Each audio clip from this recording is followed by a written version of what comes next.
This is Myra Elaine on the Buying Space channel. Today I'm reading from Proverbs. I'm continuing my series through Proverbs, and we are in chapter 12. And there are over 3,000 verses in Proverbs. And after, I think it's chapter 9, each individual verse can be taken as a specific meaning, and there are very few verses that can be clustered together. So today I'm reading one verse out of Proverbs. Proverbs chapter 12, verse 4. A worthy wife is a crown for her husband, but a deceitful woman is like cancer in his bones.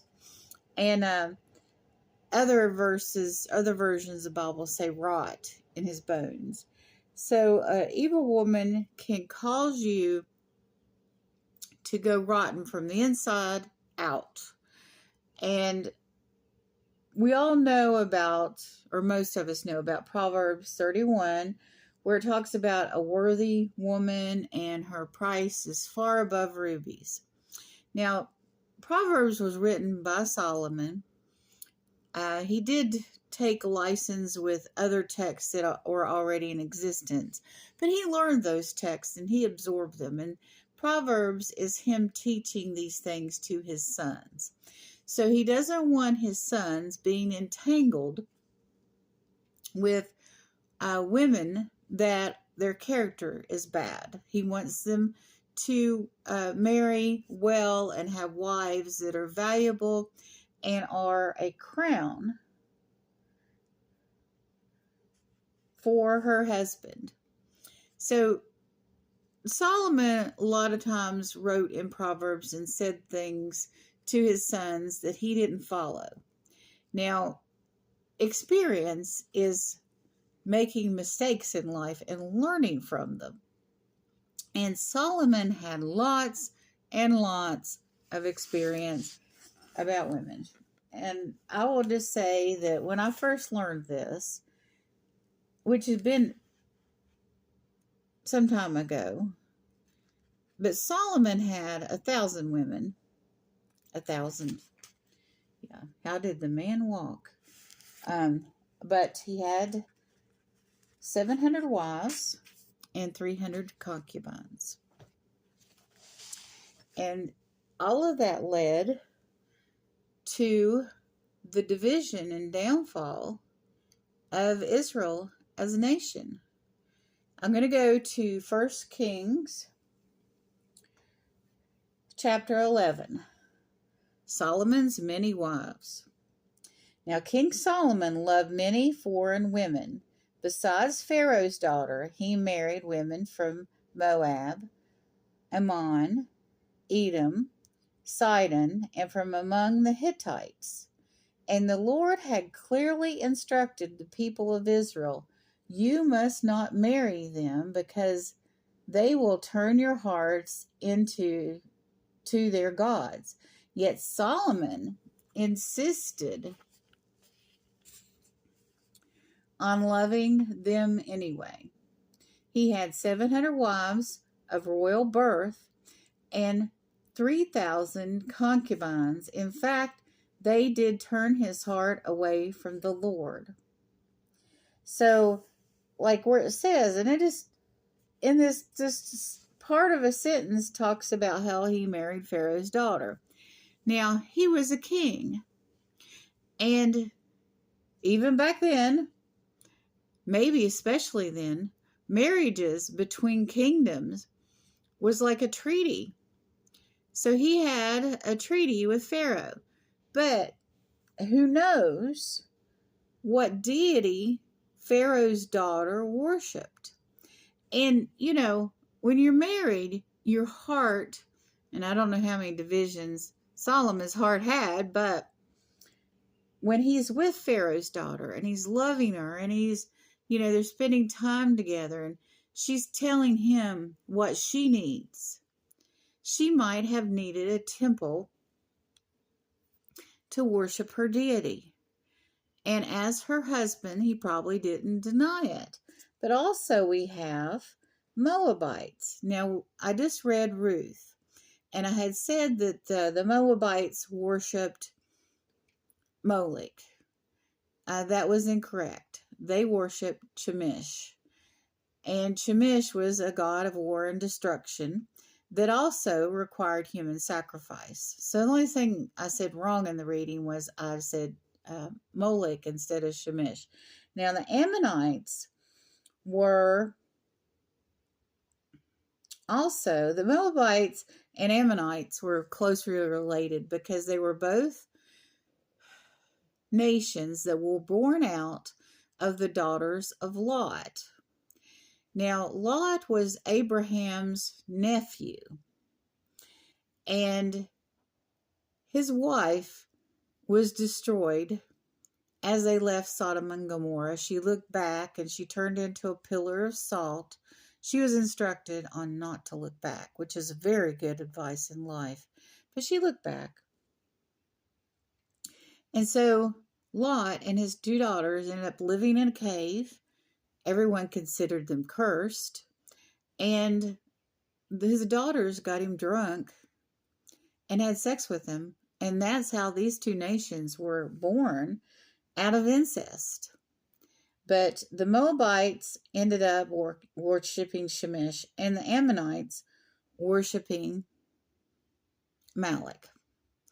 And I had said the Moabites worship Malach. Now, there might have been some crossover because in the land of Canaan, there were other people there. And this is another thing I was reminded of a sin of David.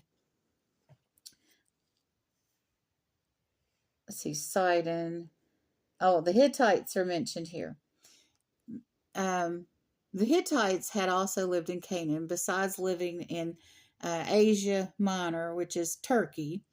They mainly lived in that area. But some scrolls were found that were Hittite in the region of Israel, maybe where Gaza is now. I don't remember exactly where those scrolls were found, to be honest with you. I read that 15, 20 years ago in a book about the Hittites. But the Hittites, some of them stayed in Canaan, and there was a specific Hittite that was related to David's sin with women. And David fell in love with this damsel who was married. And she was married to one of the warriors in the Israeli army, Uriah. And Uriah was highly skilled and a champion among their warriors. And David proceeded to send Uriah into battle to die. He put him in an impossible military situation. So then he married Uriah's widow. But Uriah was Hittite, and I just discovered that this morning. I was so happy to know that that's where Uriah came from. I didn't realize he was foreign. But anyway, the Lord clearly instructed the people of Israel, you must not marry them because they will turn your heart to their gods. In Solomon's old age, they turned his heart to worship other gods instead of being completely faithful to the Lord, his God, and his father David had been. Solomon worshipped Astaroth, the goddess of the Sidonians, and Molech, the detestable god of the Amorites. In this way, Solomon did what was evil in the Lord's sight. He refused to follow the Lord completely as his father David had done. Now, David had made many mistakes, obviously, especially with Uriah, but he always followed Yahweh. He did not follow the deities of his wives. I don't think he married anybody that followed any other deities. But Solomon had disobeyed God, and married into these other nations. But he did it, he thought he was being wise. He did it to make treaties. He, gained him political power and influence. But he also, once he married those wives, had to keep them happy.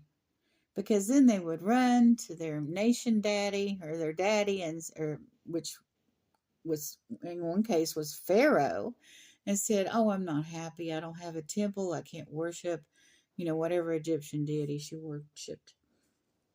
On the Mount of Olives, east of Jerusalem, he even built a pagan shrine to Chemosh, the detestable god of the Moabs, and another to Moloch, the detestable god of the Amorites. Solomon built such shrines for all his foreign wives to use for burning incense and sacrificing to their gods. The Lord was very angry with Solomon, for his heart had turned away from the Lord, the God of Israel, and appeared to him twice. He had warned Solomon specifically about worshiping other gods, but Solomon did not listen in the Lord's command. So now the Lord said to him, "Since you have not kept my commandments and have disobeyed my decrees, I will surely tear the kingdom away from you and give it to one of your servants. But for the sake of your father David, I will not do this while you are still alive. I will take the kingdom away from your son, and even so, I will not take away from the entire kingdom. I will let him be king of one tribe for the sake of my servant David and for the sake of Jerusalem, my chosen city." So then the rest of the chapter goes on to talk about the Edomites, who he married into the Edomites, but it didn't seem to help. So that didn't work out. And so Solomon very well knew what it was to marry right and to marry wrong. And here he's telling his son this. I don't know if in the timeline that it came before or after he was telling his son this. That he had married these women. But like I said, experience in life is making mistakes. So if someone is giving you advice that's made mistakes, don't discount, "Oh, they did this and they did that." No, when a person has made mistakes, sometimes is when you need to listen to them. Someone who does things perfectly all the time doesn't know how to overcome falling on their face, making mistakes. You think, "Oh, that person's a hypocrite because they did this and this and this." No, they're not a hypocrite. They're experienced. I had a woman one time try to blackmail me because I read the Bible on the internet and I told her something I did in my 20s. Well, I did that when I was an atheist, number one. But number two, even if I had done that when I was a Christian, and it wasn't anything that was any big deal. It's not like we're living in the 1950s, right? But she tried to use that to blackmail me, which I thought was ludicrous. And I'm like, well, if people hear that I've done, I've had a life, that I've had a normal life, that in the United States in the 1980s and beyond, that, they'll understand that. But it's just kind of ludicrous that somebody would try to use something like that against you as a Christian. But the devil never rests. And this woman was being used by the devil to be a stumbling block to me. But, I said, okay, fine, let's call my mother. Let's announce it on my channel. I don't mind that people know that I've been human, that I've made mistakes. Because here we have King Solomon with 1,000 wives, or 700 wives, 300 concubines, 1,000 women, who he's built deities for their foreign gods, telling his son that he needs a wife that's going to be good, that's going to be a crown and a joy and a blessing to him, and a bad wife will rot him from the inside out. Now, after he said that, do you think people might have told his son, oh, by the way, your dad, he really did marry some rotten apples, so you shouldn't listen to him? No, you should listen to him because he has had some rotten apples, because he's made mistakes in women he's married. The fact that he married more than one, in my opinion, is a mistake. I know, like I said earlier, I don't know how the man walked, but it is not something, we just do that. We ban people. We don't listen to people because they've sinned or made a mistake. They're Christians that won't have anything to do with people that have done certain things in their lives. They wouldn't have had anything to do with Solomon, the king of Israel, the third king of Israel. If they went by that, they wouldn't have had anything to do with David or Solomon. Don't you think we should read the words of David and Solomon and respect them for what they did in their life that was positive, and that they overcame, for the most part, the mistakes that they made? So as we go forward in this week, I want you to think about who you are going to marry if you're not married, who you are married to, and also I want you to think about forgiveness. Now, I've got, I don't know, an added bonus, I guess you would call it. I've got a gift here. Put this where it'll be stable. As I was doing my research on the Ammonites and the Moabites, there is something I kept running across with my search for the Ammonites.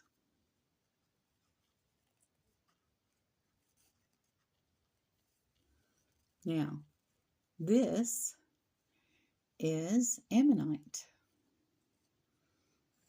It's not particularly, I don't know, shiny. It's not gold, but it is old. This comes from the Cretaceous or Jurassic period. It potentially came from where modern day Germany is, Asia Minor, and this is Ammonite. Whoops. Okay, it didn't break. It looks kind of copper right there. Look at that. But Ammonite was a sea creature, and it was in the Jurassic period, which is named after the Jura mountain range in Germany. Because I guess there was a lot of life in prehistoric Germany. But if you took a cross section of this shell, there would be dividing sections of the shell. Maybe not so much as a fossil. Maybe this is a solid object. But the original shell of these creatures would have been divided. And see, there's a spiral here that keeps descending and descending and descending. And there's a ratio at which, a mathematical ratio, at which each of these segments continues to expand. So this shell has become a symbol of that things are going to unfold, and there's order to things. It's called the Fibonacci sequence, or also the golden ratio. And this Ammonite fossil is not named after the Ammonites or has anything to do with the deity of the Ammonites, which was Molech. This has to do with another deity named Anun, Anon, and he was the deity that had the ram's horn, which I find fascinating, even though he was a Greek deity with the ram's horn and is related. Oh, I don't want to go into that. Anyway, the ram's horn is very significant to the worshipers of Yahweh as well, because Moses was going to sacrifice Isaac. Now, the Muslims believe that Abraham,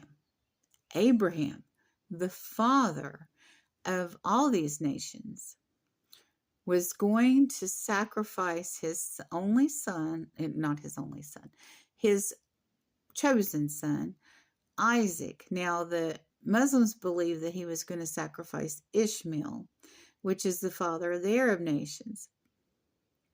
So, anyway, he thought, oh gosh, that's a whole other video, but that's not completely exclusively true, that just Ishmael was the father of the Arab nations.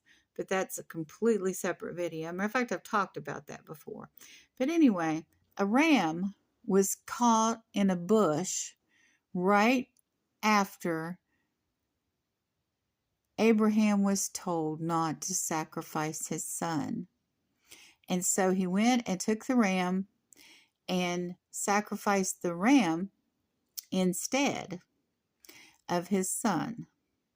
And that's why they blow the shofar at Jewish festivals, to remind everyone of the sacrifice or near sacrifice of the son. None of them would have existed if Abraham had sacrificed his son, whether you believe it was Isaac or Ishmael. But the Jews would not exist if Isaac had been sacrificed. So this ammonite shell fossil reminds me not only of the foreign deities and some fairy tales, but it also now reminds me of Israel and the golden ratio, and that we need to let things unfold in life naturally, and everything is going to be okay. So, let's see.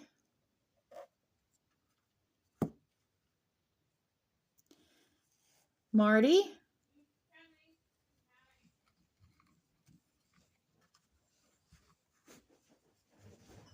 I know you've said you like roses. Yeah. Ooh. But there's something special inside, too. Mm-hmm. Oh. Oh. Little ammonite fossil. Marty knows.